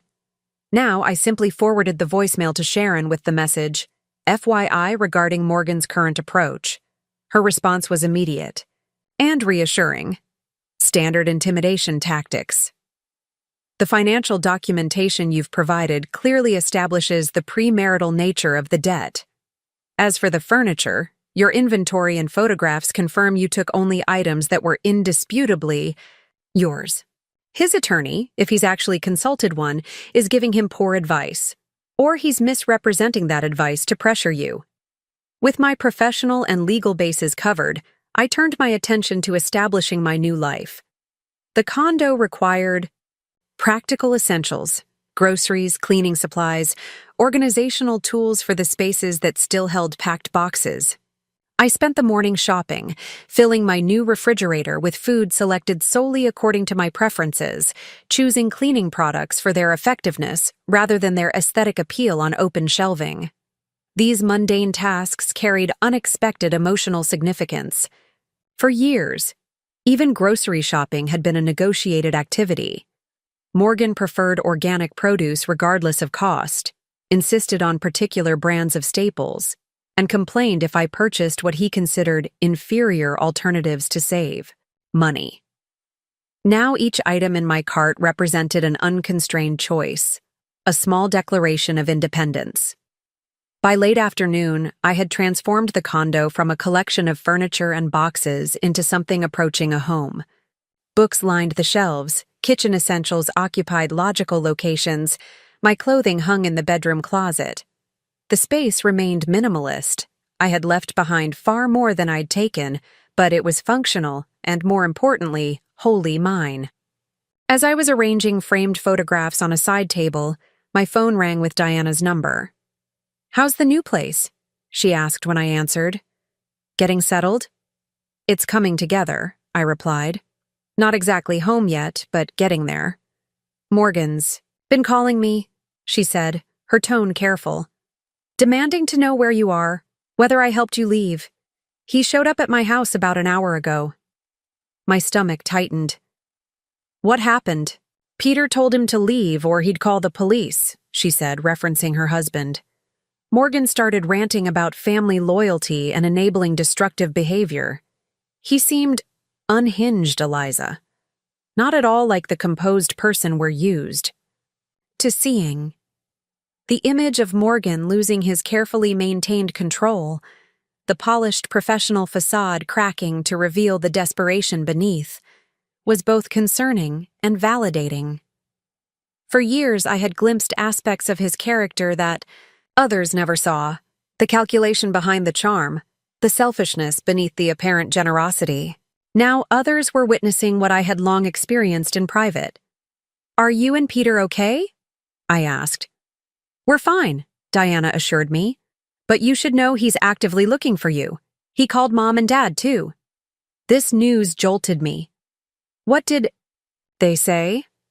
"That they love you and support whatever decision you've made," Diana replied. "Dad was actually pretty fierce about it.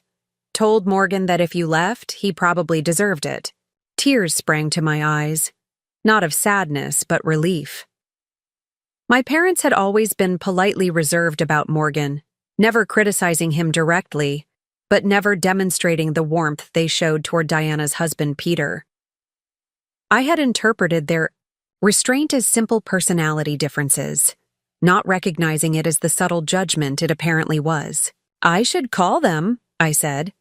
"They'd like that," Diana agreed. "But they're not pressuring you. They just want you to know they're in your corner, whatever you need." After speaking with Diana, I called my parents, explaining the situation in broad strokes without delving into every painful detail. Their response was immediate and unambiguous support, offering practical help with my transition and emotional reassurance about my decision. "You've always had remarkable clarity, Eliza," my father said. "Even as a child. If you've determined, this marriage isn't viable, we trust your judgment completely." Their confidence bolstered my resolve as I continued settling into my new space. By evening, the condo felt significantly more personal. Art hung on walls, familiar objects occupied surfaces, the generic rental unit gradually transforming into a reflection of my tastes and priorities. At 7:30 p.m., my attorney called with an update. "Morgan's attorney contacted me this afternoon," Sharon informed me. "They're requesting a meeting to discuss reconciliation options before proceeding with formal divorce filings." "Reconciliation isn't on the table," I replied firmly. "I made that clear in my letter." "I conveyed that position," Sharon assured me. "However, a meeting might actually be beneficial from a strategic perspective. It would establish the tone for subsequent negotiations and allow us to present your documentation directly. Additionally, seeing you firm in your decision might help Morgan accept the reality of the situation more quickly." I considered her reasoning. "When will this meeting occur?"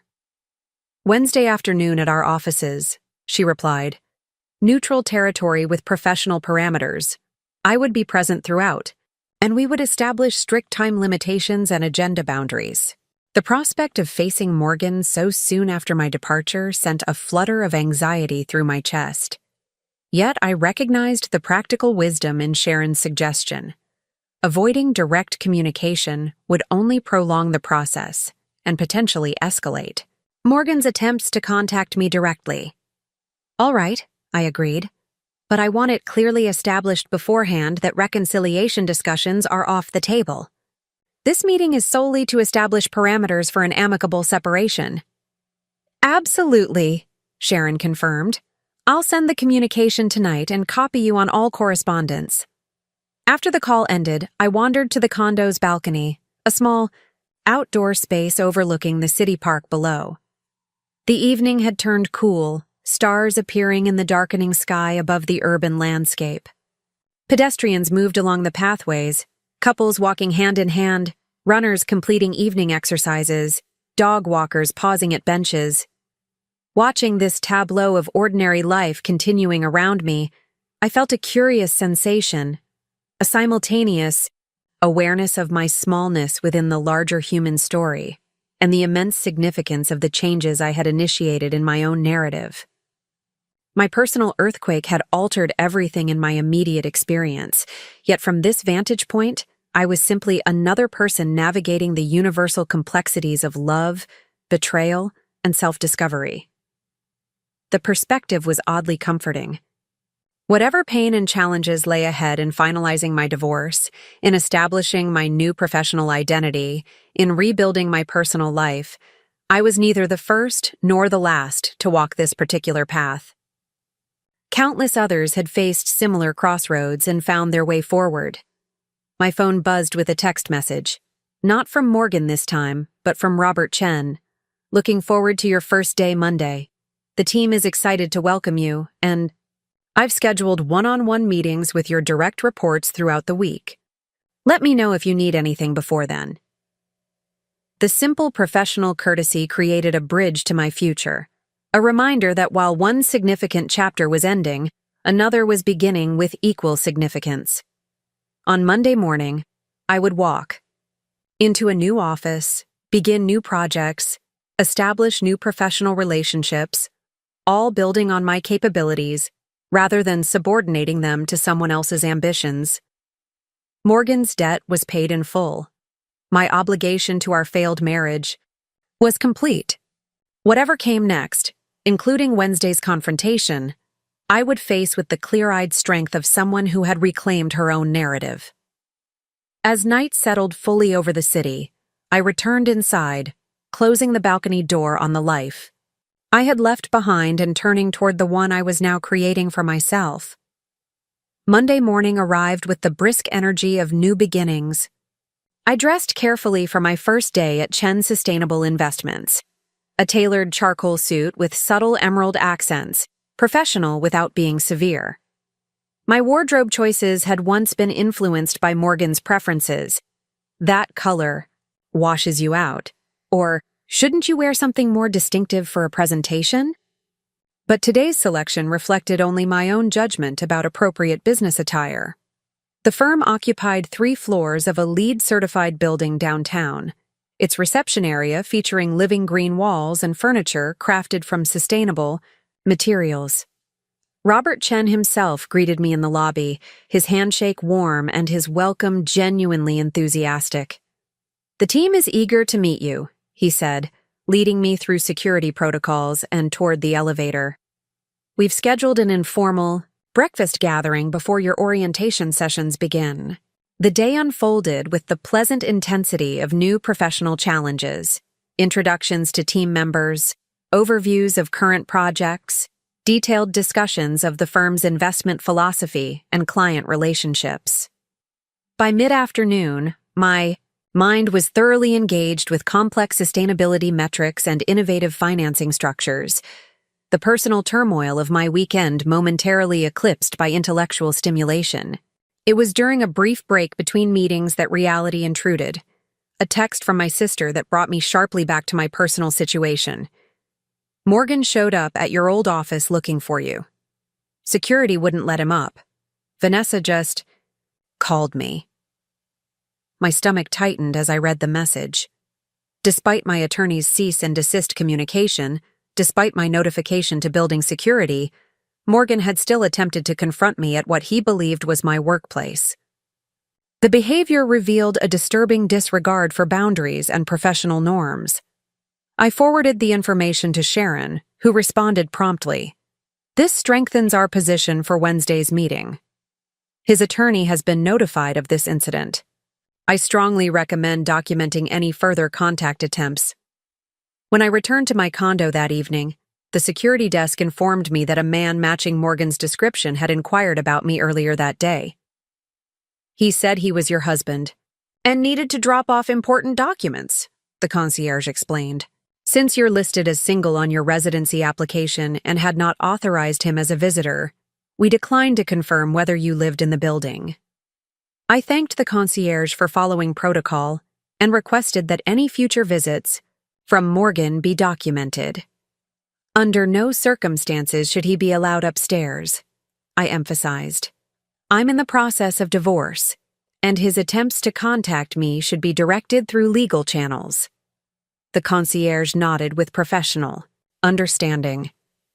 We'll make note of it in our security system, Ms. Reynolds. Your privacy and safety are our priority.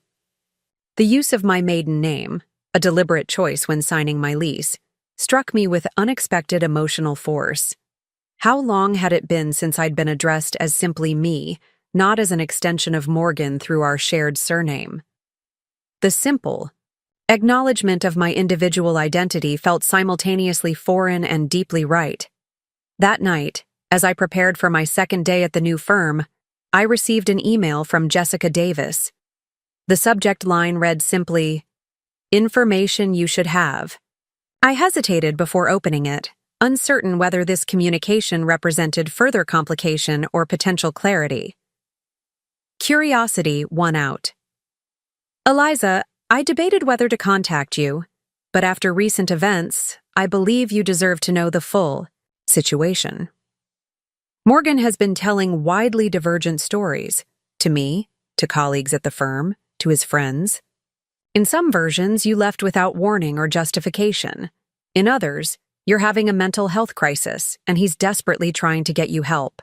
In yet others, you've stolen joint assets, and he's pursuing legal remedies. What he hasn't mentioned to anyone is the debt you paid off or the financial support you provided throughout your marriage. After our conversation in your living room, I began questioning details of Morgan's narrative. When I pressed him about the debt, he became defensive and eventually admitted that yes, you had helped with some student loans, though he minimized the amount and your role in resolving it. I've also learned that his position on the Portland project is less secure than he represented. The client specifically requested another design lead due to concerns about Morgan's preliminary concepts. His frequent trips to Portland were primarily damage control, not the professional triumph. He described, "I'm not sharing this information to cause additional pain, but because I believe in professional integrity and basic honesty. Whatever existed between Morgan and me is over. I cannot build anything meaningful with someone who so casually misrepresents reality and uses others as financial safety nets. I wish you well in your new journey, and apologize for any role I played, however unknowingly, in the dissolution of your marriage." Jessica Davis. I read the email twice, absorbing its implications. Jessica's communication revealed not just Morgan's continued pattern of deception, but also the unraveling of his carefully constructed professional narrative. The Portland project, the opportunity he had leveraged to create space for his relationship with Jessica while preparing to leave me, was apparently failing. His charming facade was cracking in all aspects of his life simultaneously. I drafted a brief, dignified response. "Jessica, thank you for sharing this information. While painful, clarity is ultimately valuable. I wish you well in your professional endeavors and appreciate your integrity in reaching out. Eliza Reynolds." The exchange brought unexpected closure to one aspect of the complex emotional landscape I was navigating. Jessica was neither villain or victim in this story, merely another person who had been drawn into Morgan's elaborate self-mythology before recognizing its fundamental dishonesty.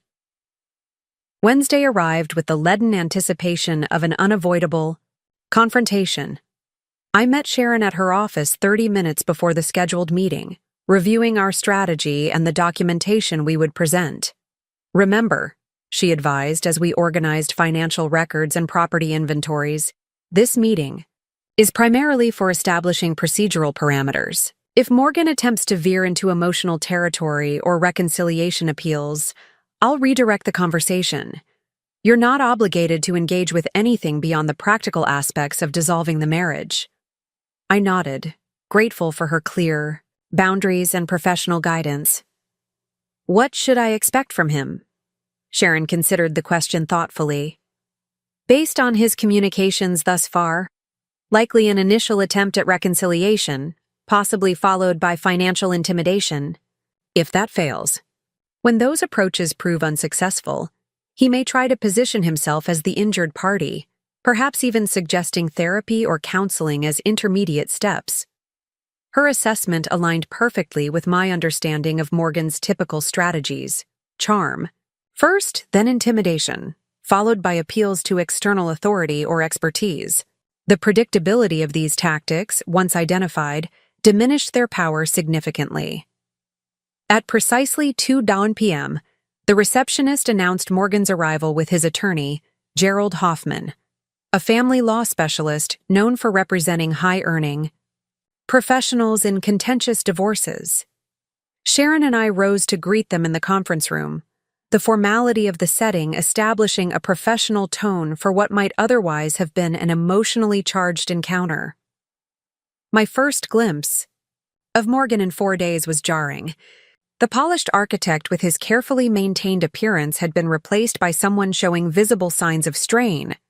His normally impeccable hair slightly disheveled, subtle shadows beneath his eyes suggesting disrupted sleep, his typically relaxed posture now rigid with tension.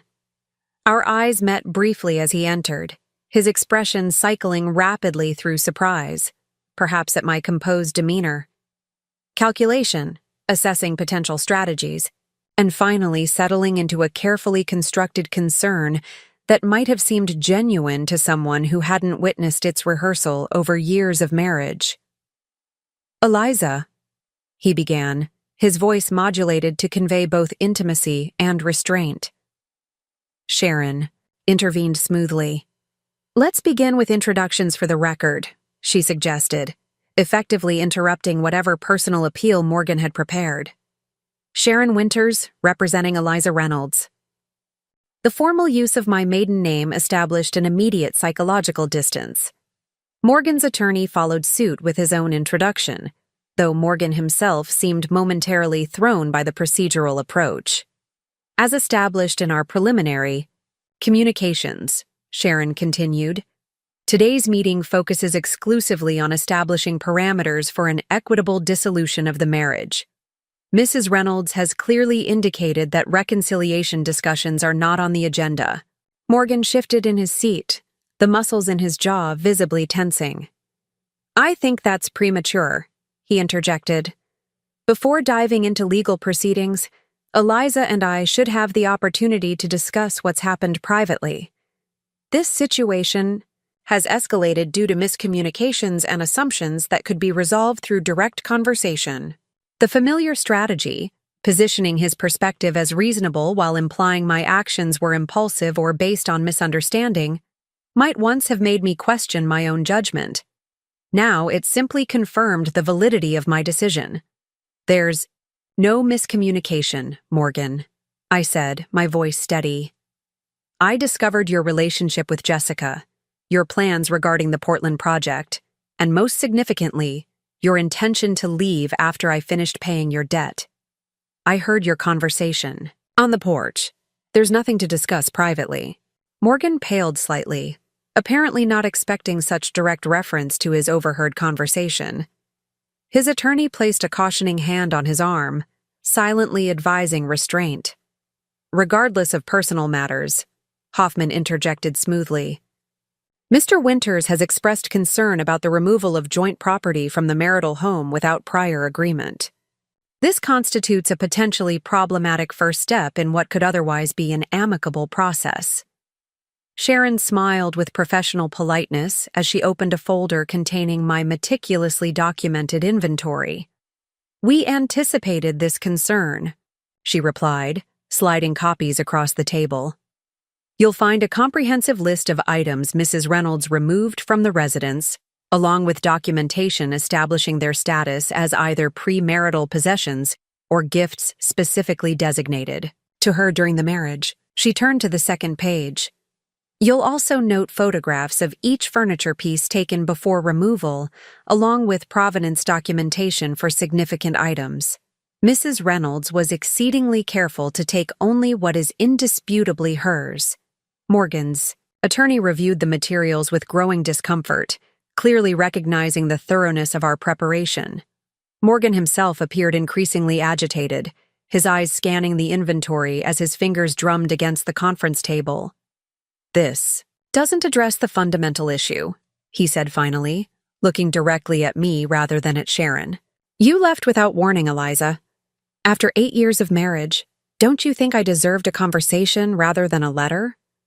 Before I could respond, Sharon intervened. "Mrs. Reynolds made her decision after discovering your affair and your explicit plans to leave once she had completed paying your substantial premarital debt. Her communication method reflects the breach of trust these discoveries represented." Morgan flushed, glancing quickly at his attorney. "That's a mischaracterization of private conversations taken out of context. And regardless of any personal issues, there's the matter of financial entanglement. Eliza's letter referenced debt payments that were actually joint marital obligations, not personal loans. This was the moment I had anticipated. Morgan attempting to reframe our financial history to minimize his obligation and maximize his claim on our joint assets. Sharon nodded slightly, signaling me to proceed as we had discussed. "I've prepared a comprehensive financial accounting," I said, my voice steady as I opened my own folder. "This documents the origin of all debt present at the beginning of our marriage. $80,000 in total, consisting of your student loans, personal credit cards, and the gambling-related personal loan from your former roommate." I slid the documentation across the table. Dates, account numbers, original balances, all meticulously organized. The second section shows my systematic payment of these obligations over our 8-year marriage, with particular acceleration in the past 3 years. You'll note that these payments came predominantly from my separate earnings, often supplemented from my premarital savings, when your financial contributions were directed toward career development expenses. Morgan stared at the documents, his expression shifting from confidence to visible discomfort as he recognized the thoroughness of my records. His attorney leaned in, reviewing the financial timeline with growing concern. "These statements could be interpreted various ways," Hoffman offered cautiously. "Financial contributions in a marriage are rarely so clearly delineated." "I anticipated that perspective," I replied, turning to the final section of my documentation. This contains contemporaneous email exchanges between Morgan and myself regarding these payments, in which he explicitly acknowledges both the premarital origin of the debt and my role in resolving it.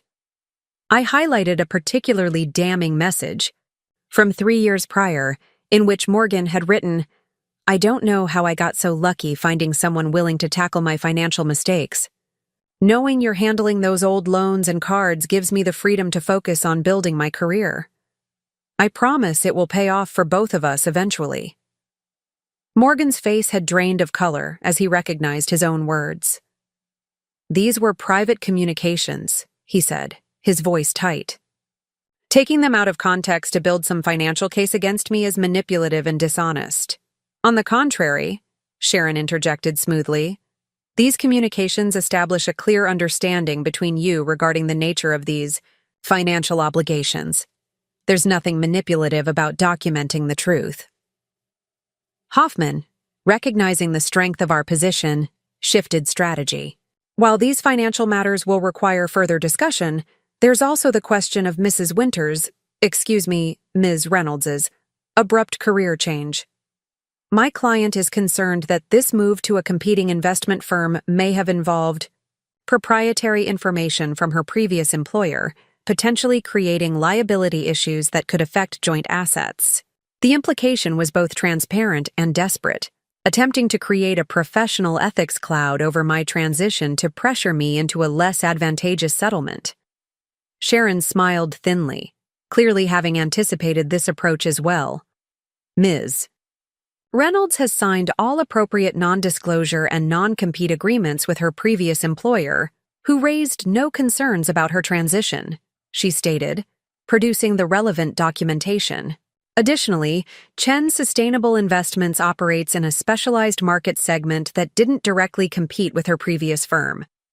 This attempt to manufacture professional ethics concerns is both unfounded and potentially defamatory. Throughout this exchange, I watched Morgan carefully. The composed, charming architect who had once commanded rooms with his confidence was visibly crumbling, his practiced facade giving way to the reality of his situation. His carefully constructed narrative of the creative genius temporarily, supported by his practical wife until his brilliance inevitably triumphed, was being systematically dismantled by documented facts. "This isn't about documentation or legal positioning," Morgan said finally, his voice taking on the injured tone I recognized from previous conflicts. "This is about our marriage, Eliza, about the life we built together. Yes, I made mistakes. Yes, there were moments of weakness with Jessica. But throwing away 8 years over what was essentially a flirtation seems extreme." The characterization of his relationship with Jessica, the diamond earrings, the planned Portland apartment, the explicit strategy to leave after my financial support was no longer needed, as essentially a flirtation might once have made me doubt my own perceptions. Now it simply confirmed the fundamental dishonesty that had defined our marriage. "Morgan," I said, meeting his gaze directly for the first time in the meeting, "I heard your conversation with Jessica on the porch. I know about your plans to leave once the debt was cleared. I know about your calculations regarding our joint assets. This isn't about jealousy or overreaction. It's about recognizing that our marriage has been based on fundamentally different understandings of partnership and honesty." Morgan's expression froze, the realization that I had heard his explicit strategy discussion clearly hitting him fully for the first time. His attorney leaned in to whisper something, but Morgan shook him off. "What exactly did you hear?" he asked, his voice unnaturally controlled. "Everything," I replied simply. "Your discussion of timing, waiting until I'd paid off the debt before making any moves. Your mention of accessing the equity in our home, and my retirement accounts after securing your financial position. Your promise to Jessica that it would happen soon." It was quite comprehensive. The color drained from Morgan's face as his attorney placed a restraining hand on his arm, clearly trying to prevent whatever response was forming. For a moment, the conference room fell completely silent, the weight of exposed deception hanging in the air between us. Hoffman broke the silence with practiced diplomacy. "Perhaps we should take a brief recess to consult privately with our clients," he suggested, making eye contact with Sharon. "That seems wise," Sharon agreed. "Shall we reconvene in 15 minutes? As Morgan and his attorney left for a private consultation room, Sharon turned to me with quiet approval. "That went exactly as anticipated," she observed. "Your documentation is impeccable, and his reaction to learning you overheard that specific conversation tells us everything we need to know about its content." "What happens next?" I asked, feeling oddly calm despite the confrontation. "Based on their reaction, I anticipate a significant shift in negotiating position," Sharon explained. "Their initial aggressive stance is clearly untenable given the evidence. They'll likely move toward damage control and expedient resolution, rather than protracted conflict." Her prediction proved accurate. When Morgan and Hoffman returned 15 minutes later, the change in approach was immediately evident. Gone was the righteous indignation, replaced by a subdued pragmatism that suggested they had recognized the fundamental weakness of their position. After reviewing the documentation more thoroughly, Hoffman began, his tone now conciliatory, "We believe an equitable division of assets can be achieved without prolonged litigation. My client is prepared to acknowledge the substantial contribution Ms. Reynolds made toward resolving premarital debt and to reflect that contribution in our settlement proposals. The remainder of the meeting focused on establishing procedural timelines for asset valuation, property division protocols, and communication parameters. Morgan remained largely silent, offering only necessary responses to direct questions, his earlier attempts at emotional manipulation replaced by a resigned compliance with the legal process. As the meeting concluded, Morgan made one final attempt at private conversation. "Could I speak with you alone for a moment?" he asked as we gathered our materials. I glanced at Sharon, who nodded slightly, indicating the choice was mine. After a moment's consideration, I agreed. Briefly. When the attorneys had stepped outside, Morgan's carefully maintained composure faltered. "I never meant for things to end this way," he said, his voice low and urgent. "Whatever you heard that day, it wasn't the full picture." "It was clear enough," I replied evenly, "and consistent with patterns I should have recognized years ago." He shook his head, frustration evident in his expression. "You've built this narrative where I'm some calculating villain, but relationships are more complicated than that. Yes, I developed feelings for Jessica. Yes, I said things I shouldn't have. But what about your part in all this? The constant focus on finances, the way you measured everything in dollars and cents, treating our marriage like another investment to be optimized? The attempt to reframe our relationship history, to cast my financial responsibility as emotional deficiency, was so characteristic that it almost made me smile. Even now, facing the documented reality of his exploitation, Morgan was attempting to reconstruct a narrative where his behavior was justified by my failings. "That's an interesting perspective," I said calmly. "But I didn't pay off your $80,000 debt because I was focused on finances. I did it because I believed in us, in building a future together that wasn't burdened by your past mistakes. That wasn't about optimization. It was about love." Morgan flinched slightly at the word love, his eyes dropping to the conference table. "What I've learned," I continued, "is that believing in someone who doesn't value that belief isn't nobility. It's self-betrayal. I don't regret paying your debt, Morgan. I regret only that I didn't recognize sooner what that dynamic revealed about our relationship." I gathered my folder, tucking it neatly into my briefcase. "I wish you well with the Portland project and whatever future you're building. But that future won't include me or my financial support." As I turned to leave, Morgan called after me, a desperate edge in his voice. "The Portland project is falling apart, Eliza. The client is backing out. Jessica has requested reassignment. Everything is unraveling." I paused, absorbing this confirmation of what Jessica's email had suggested. "I'm sorry to hear that," I said, and found that I genuinely meant it. Despite everything, I took no pleasure in his professional struggles. "I could use your help," he admitted, the words clearly difficult for him. "Your financial perspective, your organizational skills, just until I get things stabilized." The request, so characteristic in its assumption that my resources should remain available to him despite his betrayal, crystallized everything wrong with our relationship. Even now, facing the consequences of his actions, Morgan saw me primarily as a utility to solve his problems rather than a person he had deeply wounded. "No, Morgan," I said simply, "my help is no longer available to you." With those words, I walked out of the conference room, nodding to Sharon as I passed. She fell into step beside me, respecting my silence as we made our way to the elevator. "Are you all right?" she asked as the doors closed behind us. "Better than I expected," I replied, surprised to find it was true. The confrontation had brought neither vindictive satisfaction nor lingering pain, just a clear-eyed acceptance of what had been and what needed to be.